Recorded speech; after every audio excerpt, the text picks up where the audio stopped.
Thank you very much. I would like to thank the people present here and all the people watching us through streaming, and more particularly my team in Smart Fence. This was drawn by my cousin Franco. I would like to thank him for his collaboration.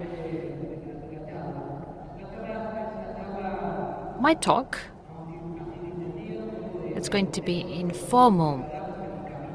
This is some advice I could give you in case it's useful for you. If you want to be entrepreneurs, or you want to work in cybersecurity, or you want to want the cyber ventures, which is what brings me here. We're going to speak about cybersecurity. There's an unfulfilled demand when it comes to professionals. Then we're going to speak about how to be an entrepreneur in cybersecurity. Then we're going to speak about the path I took and modern threats and how that made us create our company, Smart Fence. And then I'm going to explain a methodology called MQSP, which can only be found in this talk. I'm a system engineer. I graduated in Argentina. I'm 39 years old, and this is my 5th startup within cybersecurity, so I'm going to focus on that. I'm CEO of my company. I was the CEO of my previous startups. We've received the award of the Company Acceleration Program by NCB, which will be awarded in the next edition. So let's talk about the demand and career possibilities for all of you. I could show you statistics which are true, but I think that we need to look at this in practical terms. What happened to me? I'm from Argentina, a small city, San Francisco, near Cordoba, 60,000 inhabitants. And when I came here to take part in this acceleration program, I met many people. I can't even remember the faces. There were hundreds of people. I was so fortunate. It was very useful. But when I went back, no one. I went back to Argentina, then 4 months I came back. Everybody was working somewhere else, even within NCB. What happened? There's a lot of movement, a lot of demand, different job positions. I had a nice surprise. The contacts that I had were useful for me in their new position. So what I want to say is, please be reassured. If you're here, you're doing your homework. You've chosen a career with a big demand. I think I'm too short, so I'm never going to cover the slides. This is my how-to, the one I used. It wasn't written before I did it. This is my experience, so that you can use it. But more particularly, it's like any book you read, you took something that's useful, and if it's not useful, I don't use it, because this is my path. It doesn't mean it has to be yours. So I studied, I worked, I looked for a problem, I checked that it existed. And once a problem exists, you look for competitors, and you look for partners, and then you start. So this how-to is ordered to create the startup. So if we speak about studying, I'm studying at National Technological University.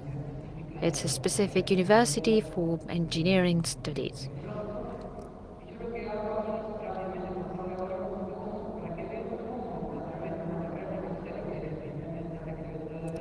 So by means of a university degree, which is my first message, I would advise you to study to get a university degree. I graduated when I was 23, quite early, and I compare the definition of creativity and engineering. On the top side, you're going to see creativity, and below, engineering. The first thing In creativity, it's creation, and engineering is invention. Then, creativity is a new and dynamic element, and engineering speaks about innovation. Then, creativity, problem solving, and engineering more or the same thing. This comes from Wikipedia. So you see here we say limited resources in both cases, mental potential, and in engineering the same thing, knowledge. And with regards to solutions, right solutions or something practical. What do I mean by this? This is just one characteristics I'm trying to point out, which is characteristics, but in the definition of engineering, you see there's so much. That's what we engineers do. We solve problems in a creative way. This is how you study a degree and you get a bias towards the abilities you need for being an entrepreneur. This is my fifth startup. The fourth one was Aula 25. I'm not in those projects anymore, but they're still ongoing. I get bored, I create the company, I develop it, and when it gets stable, I get bored and I leave. I acknowledge this is my character, it's a virtue and also a negative aspect. This Aula 25 develops specific courses for technical profiles.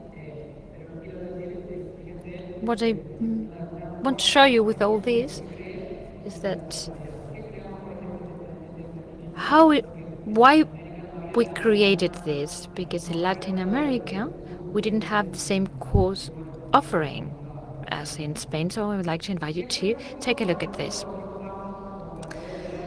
So let's move on to our next steps. We've studied, we have the basis, but you never stop studying, you never stop reading, attending conferences. That should never end. But let's go to the next step, which is working. I'm going to stop here for a while. You need to be flexible.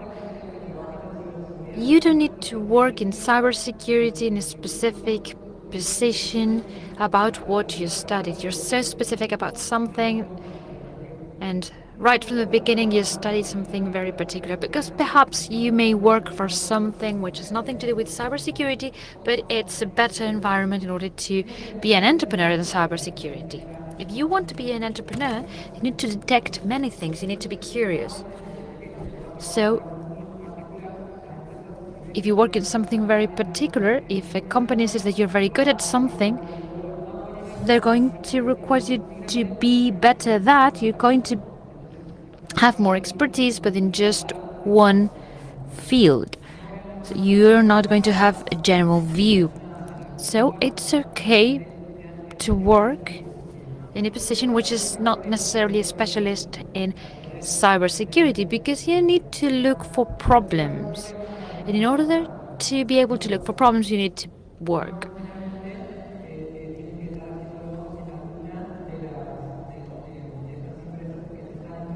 So you don't need to work for a very specific company in the cybersecurity world.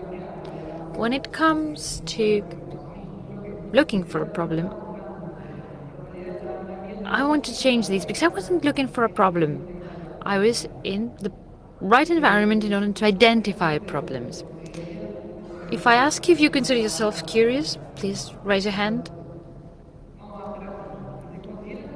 If you think you're curious, raise one hand. If you consider you're very curious, raise both hands.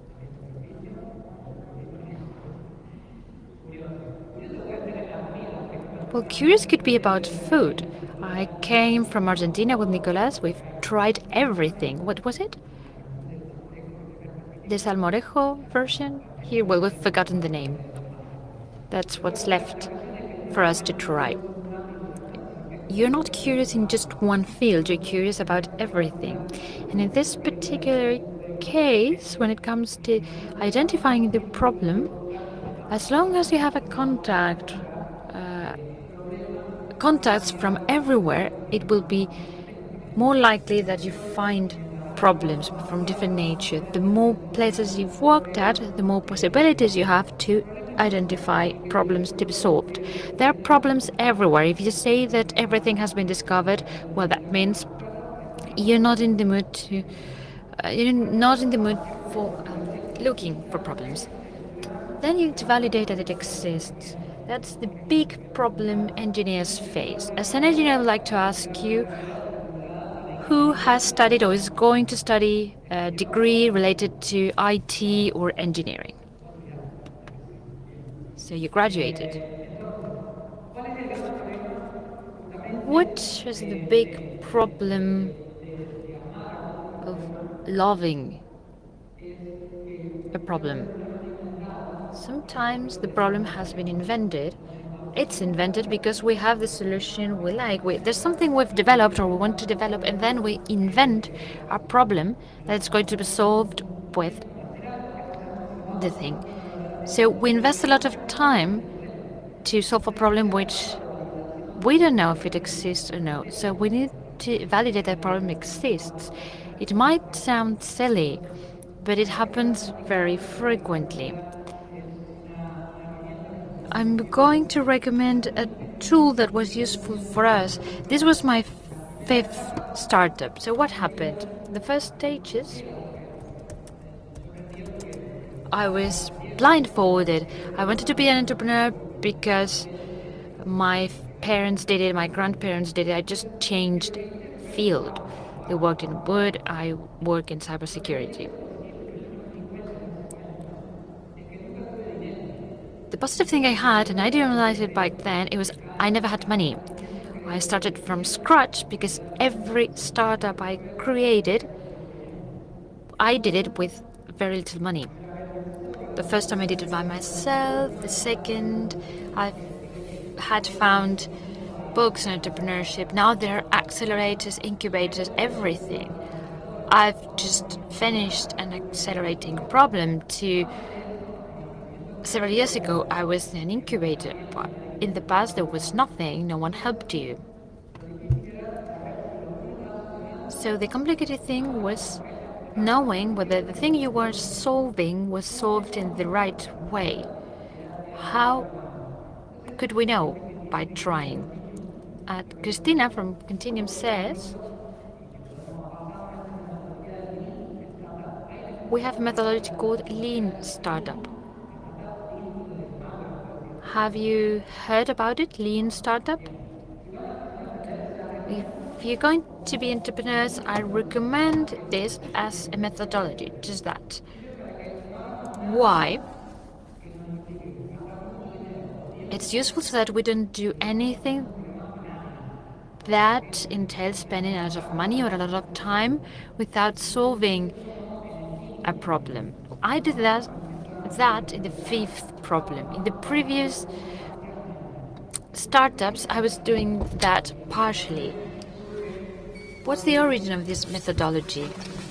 You have to bear in mind that in the US, very often there was an idea and immediately there was money behind it to help that entrepreneur in order to develop that idea.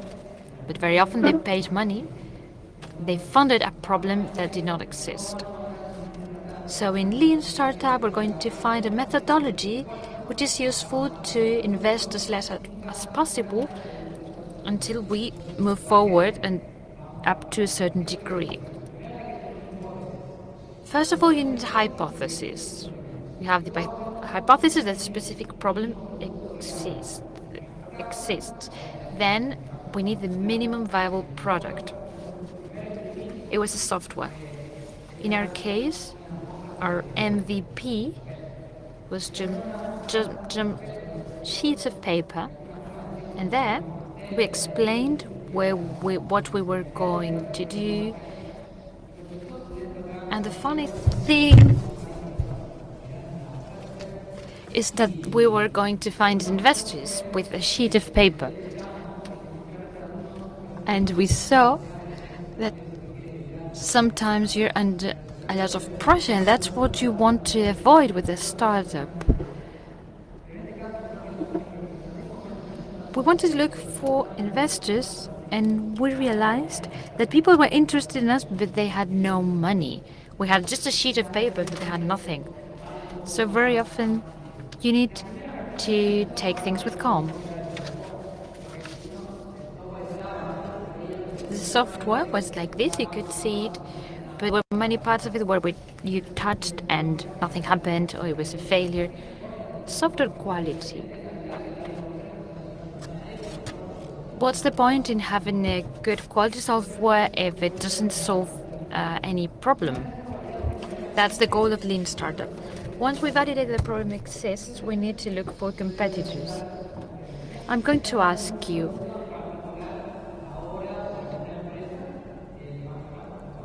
who is working with a specific product or a specific company? Is someone an entrepreneur or trying to be? Of course, you don't have competitors because you are not entrepreneurs. The problem I had in each of these startups is that I fell in love with my product. So when I looked somewhere else, I was looking this way because I didn't want to see competitors. I had identified a problem. My solution solved it, but I didn't want to know whether there was another one that solved it. So I was the right person to identify a competitor. Other people were telling me you have competitors here, there, but they didn't know. They didn't know because they were not in my field, and I was the only one who could say it, and I didn't want to see that. In every startup, there were many more competitors, and I identified them at a later stage. And very often, we want to protect our idea so much that we don't go elsewhere to look for things.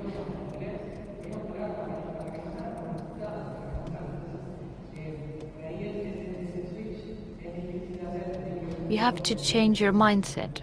But it has to do with what I said at the beginning, being curious. You need to go out there and look for competitors.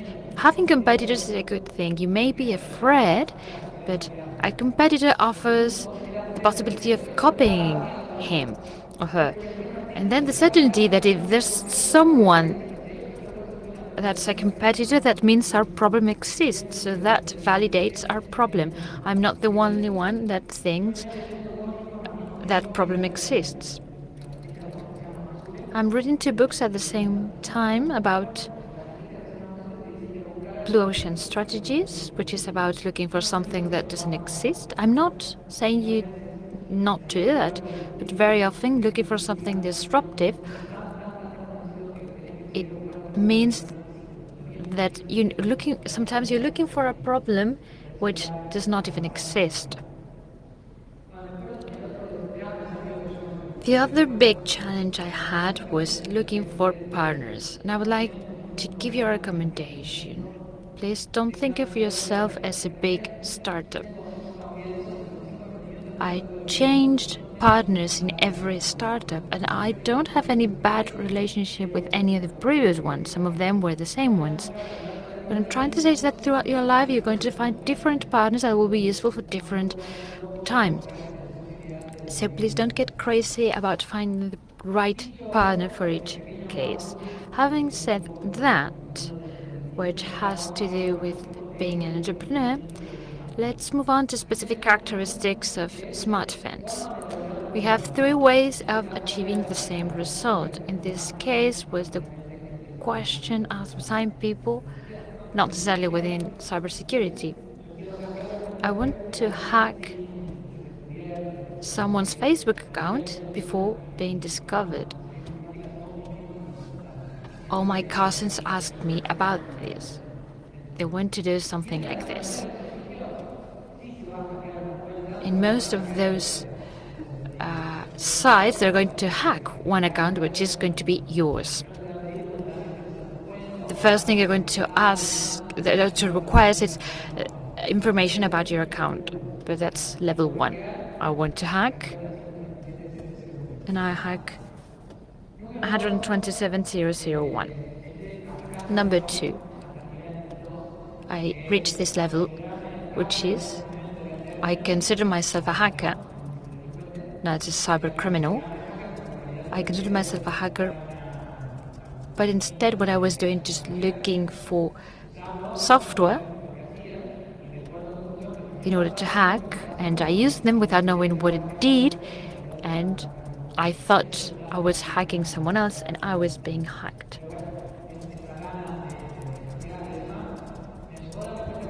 This made me think that this was too easy, without having knowledge. I realized that I could achieve a result, hack, and achieving a result with a tool which was something very simple, and it exists again. You could try this if you want. It's easy to do. And the third level that I didn't get to is to devote specific time enough to generate vulnerabilities or to develop relevant tools, or you can also use others to achieve your objective. So here we are talking about level of a cyber criminal who wants to develop a tool to make a profit, and then there will also be gatekeepers, intermediaries, also used for that phishing attack. So these are the attacks that we detected. That is to say, those people that with little knowledge could do little or nothing, and those with medium level of knowledge could carry out or launch like medium-sized, so to speak, or medium scale attacks, and then those with good knowledge that they could really launch highly severe attacks. So what we have seen here also is that the security officers were receiving very many attacks. Anything that was not protected through firewalls or through anything, the attack went just right away into the organization, just through sending it an email with an attached file. And then also attack was committed through asking or requesting a person to send in information sometimes about the actual account. So that was our hypothesis. So we went out there to validate it. What did we do? Well, we just went out to ask people whether they were facing that problem, whether information officers were being attacked through the users, and they said yes, we are receiving these targeted attacks.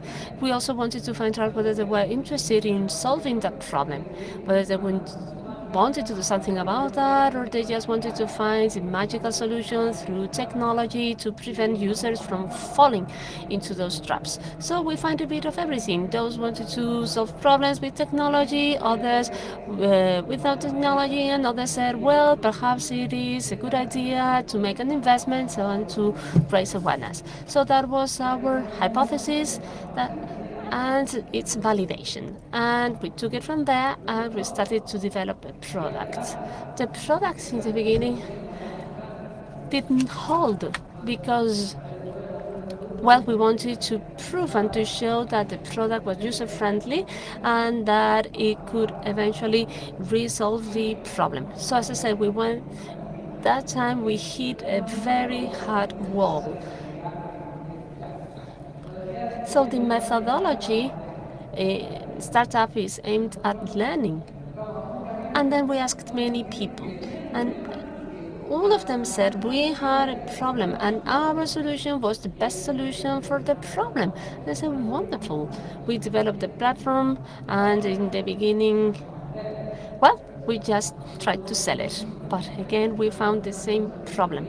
We offered them a solution, they believed that it worked, we offered that solution to them, and they didn't buy it. So that was very hard, because the lean startup methodology is aimed at learning, but not at selling. So we started to have a hard time because we were losing or having less and less money. So as I say, our money was going down and down, and that's where the key question came into play. That is to say, our team, our partners.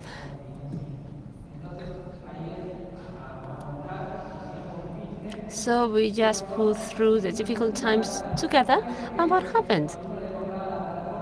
Then there was a second group of people that when we showed the platform to them, didn't show so much excitement.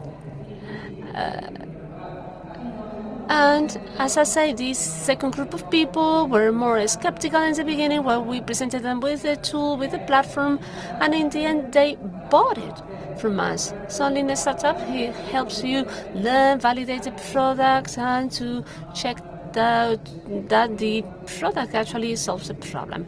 And that was a very, very important learning. If you listen to the audiobooks, you will also hear that this methodology is aimed at learning, not at selling.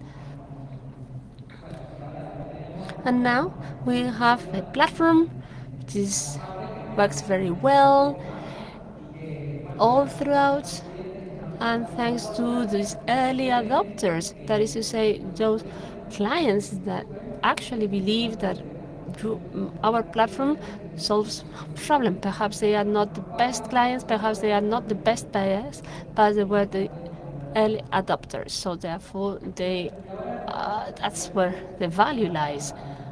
And now I move on to the last part of my presentation, which is about MQSP methodology to be successful. I'm very proud of it because I invented it myself, and then, well, being successful is a relative thing. It's not either being fully successful or fully unsuccessful. And what I'm going to tell you, well, just keep whatever is of interest to you, okay?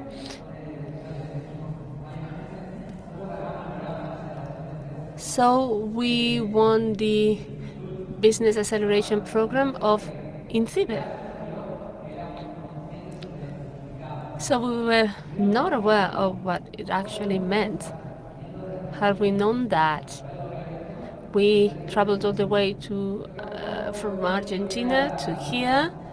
Had we known it, we would not have came all the way to here. And when I first saw it, I said, well, this is precisely what we need. Well, in Argentina, we were already selling. We had sold our product to 3 or 4 clients, and then we found this business acceleration program. And one of the first challenges was about an awareness raising platform. So we were very much in debt at that time. We had no money, but we knew that we had to go for it. We started or joined a program, or we filled out all the forms, and I said, well, if you don't like it, we can always go back. And before we came to Spain, we knew that we had to set up a company in Spain. We were in Argentina. We only had 3 or 4 clients. In Argentina, we had to set up a company to take part in the program, a company here in Spain. And I convinced everyone around me, but no one knew that I was not 100% convinced. When everyone agreed, was into it, I told them, I confessed that I was not fully convinced. And we had to buy a plane ticket and everything else that we needed, and then Savior clients came in, and then he gave us a 3-year project. So clients with 3,500 users, and we entered into a 3-year project. So that meant all the money that we needed to come all the way to Spain.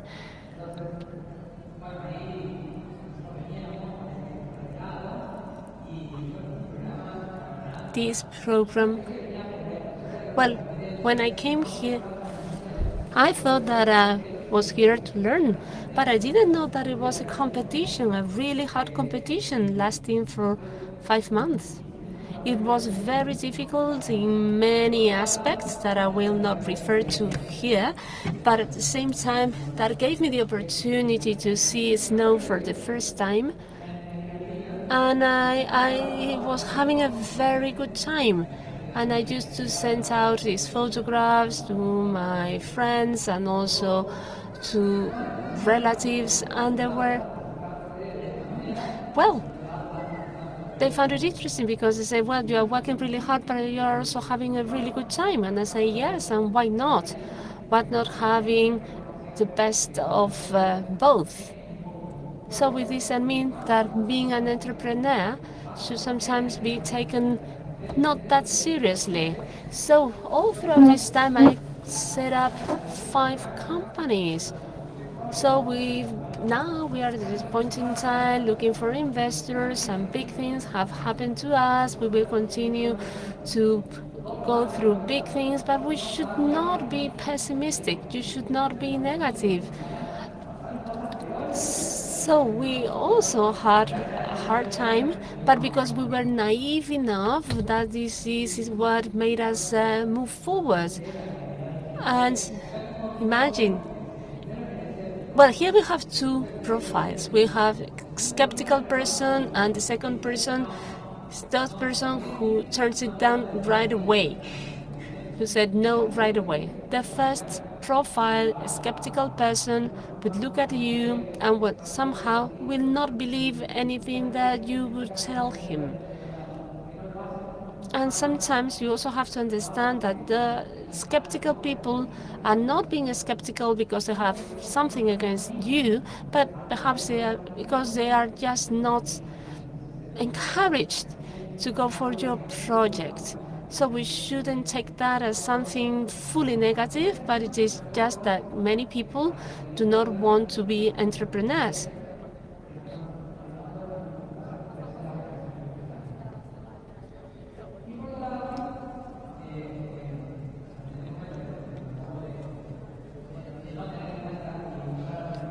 And also, I recommend you to ignore. Well, when someone tells me no, to me that fuels me. That actually tells me that yes, I can do it. I find motivation to do it. And now these circles point at what made us be where we are. So there are 3 circles. I made this 100%. Okay, what are we good at? I was the blue circle. What are we good at? Then what I was passionate about, and then what was far away.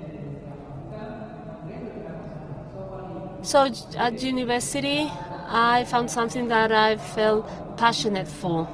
That was open source software. Because I was passionate about it, I devoted time to it, effort to it. There was no money involved. Open source software. Then there came a time that I decided, well, to try it out how life is when you have some money. I bought a car. Say here that I did not pay for my car. My father bought it for me. And as I say, I was just doing whatever was suitable to me, but I was not doing what I was passionate about, and I was not doing what I was good at. So these circles continue to change the size, and now the circle of what I was good at was growing and growing. And then what was convenient to me, and then what I was passionate about. So the more you know yourself, the more you know what you are good at. Then I went back to that point. And then these 3 different aspects of myself were getting closer and closer to each other. There came a point where I was doing what I was good at. I was also passionate about it.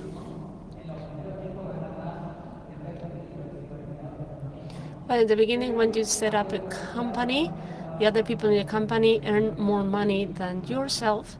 But as I say, I was working what I was passionate about, Linux, etc.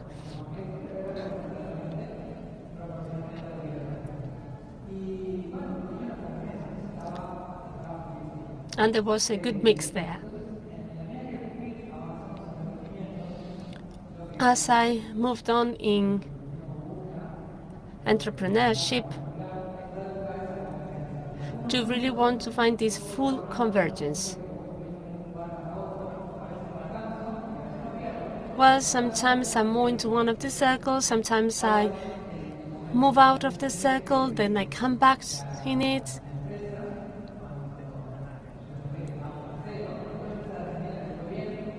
Well, I told you that in the beginning we had no money, then accounting went well. Then, as I say, we came over here to Spain. Company had to pay for those expenses.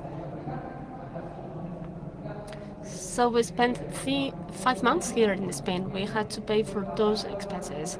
So you may be at good points in your life, but then out of a sudden something may happen and that make you going down. So my personal recommendation, try to be aware of what you are good at, also find out what you are passionate about, but never overlook what is convenient to you, what is suitable to you.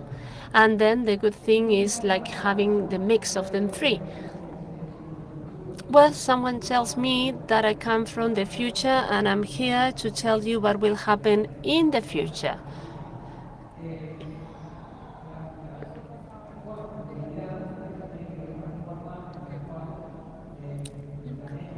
Actually, this is about the way I am planning my future ahead. So I do a projection in time, often 5 years. And where do I shorten that?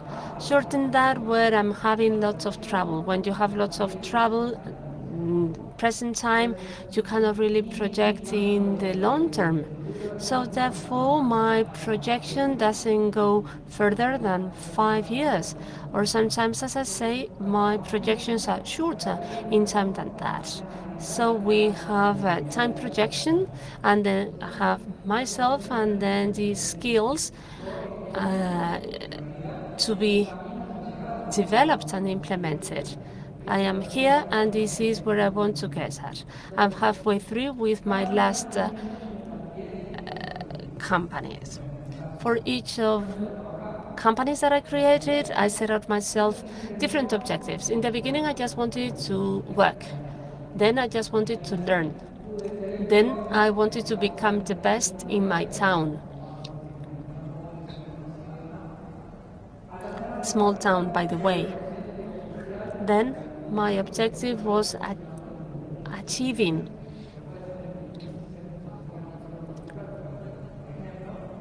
a specific goal, and then also getting to know something that could be a country, for instance, then creating something. But when you create a company, you are always creating something, the actual company. The previous companies that I created were service companies. But in the last case, in the last instance, I created a product company. So that was a difficult change. And then the other objective was to create contacts. And my last objective is just to create a company that would allow me not to work anymore. So my objective is latest objective is that one. So higher up we have the actions and the skills that you need. And you cross that out with real life. You start really strong, and then you may have, you might be disappointed, or something may go wrong with your family, with your partners. So what is actually important is to keep going, to keep walking to your objective. So I have different ways to face any type of, well, things going wrong. Shall I see it as a failure? Shall I see it as a success? Well, this is relative. I wanted to achieve something and I didn't get it 100%. Well, sometimes you can really tell that you have not achieved your goal by 100%, but this is not the case in companies. Even if you fail, well, you could read it as, well, I haven't achieved it by 100%, but I have achieved something. So these are my 5 companies. These are my 5 cybersecurity undertakings. And notice, when you take a look at that, we see the goals, here, strategy, execution, and I'm always below that. I'm always below the strategy and the goals. But I learn little by little and I get closer and closer to my understanding of success, or to what success means to me. And now, my specific piece of advice.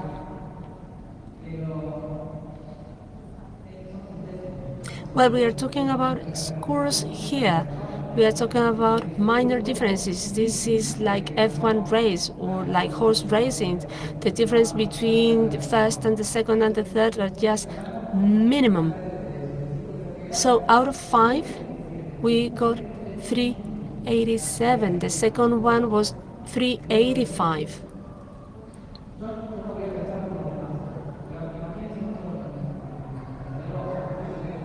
So we have made a huge effort and we became second. We finished second.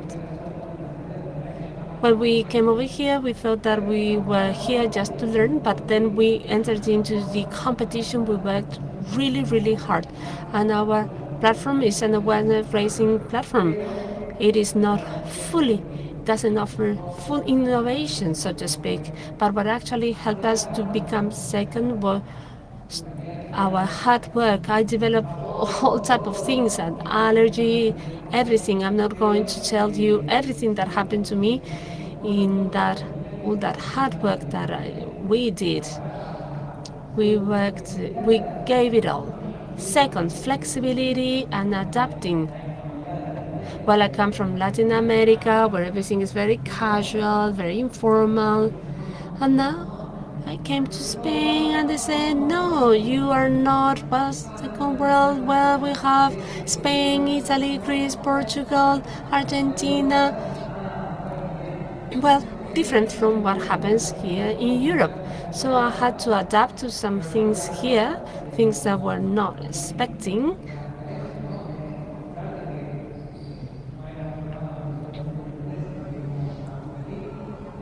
As I said, well, I could see that things were not as expected or as perfect as I expected.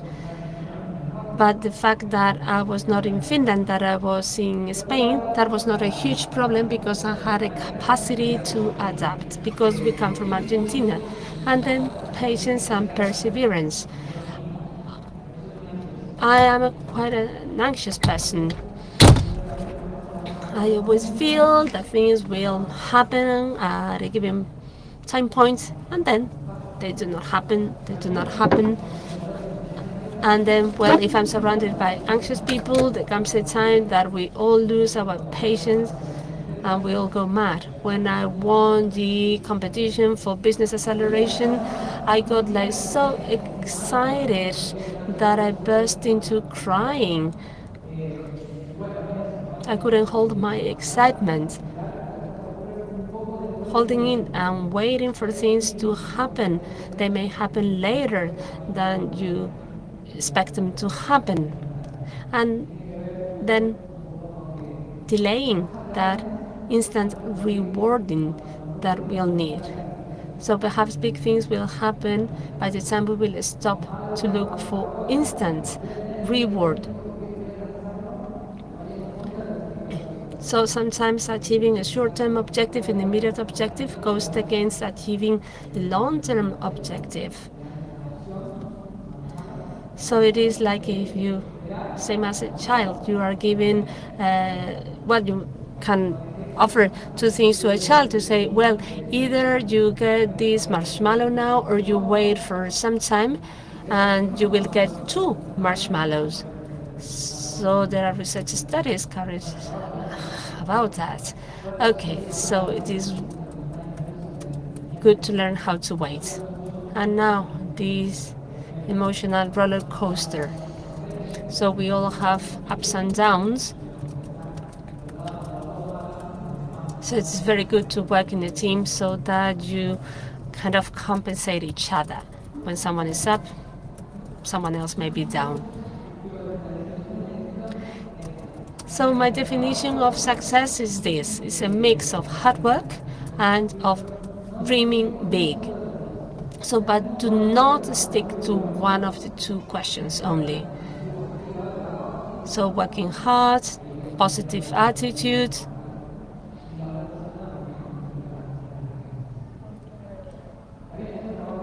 So this is also hard work, always hard work.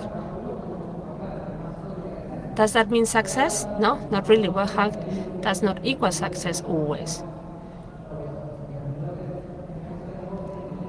And then sometimes entrepreneurs are afraid and think about things that will never be translated into reality. So therefore we have to dream big. So this exit or this success is the effect or the consequence of an action or of an undertaking. So this is what will lead us to making the right decisions and of being successful. So because I come from a small town, well, I would like to recommend you to recommend local elements, local problems, small things first. Do not hesitate to do that. Everything that you will learn, everything small that you will do, will help you to be big in the long term. Do not self-limit yourself. Do not be limited to the world of fully to the world of technology today. So now focus, which is a great challenge for millennials.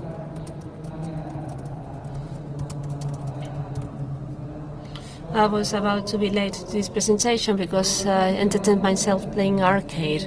So the thing is that we have very many distractions around us. So even in entrepreneurship, here we have a image about coding. When we don't want to face reality, what do? We just hide ourselves behind a computer and we just don't want to interact with anyone. Sometimes when you lose focus, you end up distracting yourself and not focusing on what you have to do. Well, if your company requires you to go up there and sell your products, even if you don't like it, you should do it. That's my advice. That's my piece of advice. Focus, do not get too serious, do not go crazy, but just be in the, well, somewhere in between, okay? Middle way.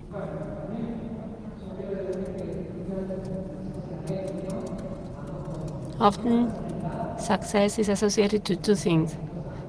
Isolated person or something isolated. The person is either successful or not. No, sometimes it's yes and no. Well, you may think that because I'm here giving this presentation, I am successful.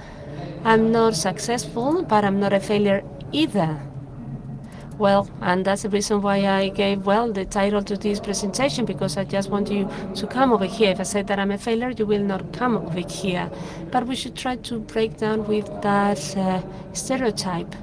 Sometimes we shouldn't think that the actual success belongs to only one person, the person who appears as the leader of the team, but surely this person has been helped out and surrounded by very many other people that also own part of the success. So some people become successful, but the way they harm very many people. That shouldn't be like that. But not aiming at achieving an objective without being detrimental to others or harming others. And this is what I learned from my ancestors. When my grandfather died, I could see that many people went to his burial, and then I wonder, how did he manage to be so much loved? He was a carpenter. He had been a very good people all his life. When he left this world, many people went to his burial. And then I learned from that, and I say, well, I want to become like him. And this is the objective I'm aiming at. This is my goal. And I'm taking this from these two celebrities. Arnold Schwarzenegger, I recommend you listen to some of his inspirational talks, and also follow or listen to what Jim Carrey said. Well, the most important value that you may have is the impact that you may have in other people. So what happens if, well, I can also help other people to make enough money just to stop working, which is my objective. And what happens if I not only improve my life, but I also improve the life of people I work with, my clients, my vendors. Why not doing all that? Why not doing good to myself and also to the others? So it's about achieving and being successful and also helping out the others. So this methodology comes from an old expression that we use in Argentina. So this means like, go for it, do it, dare to do it. Do not hesitate.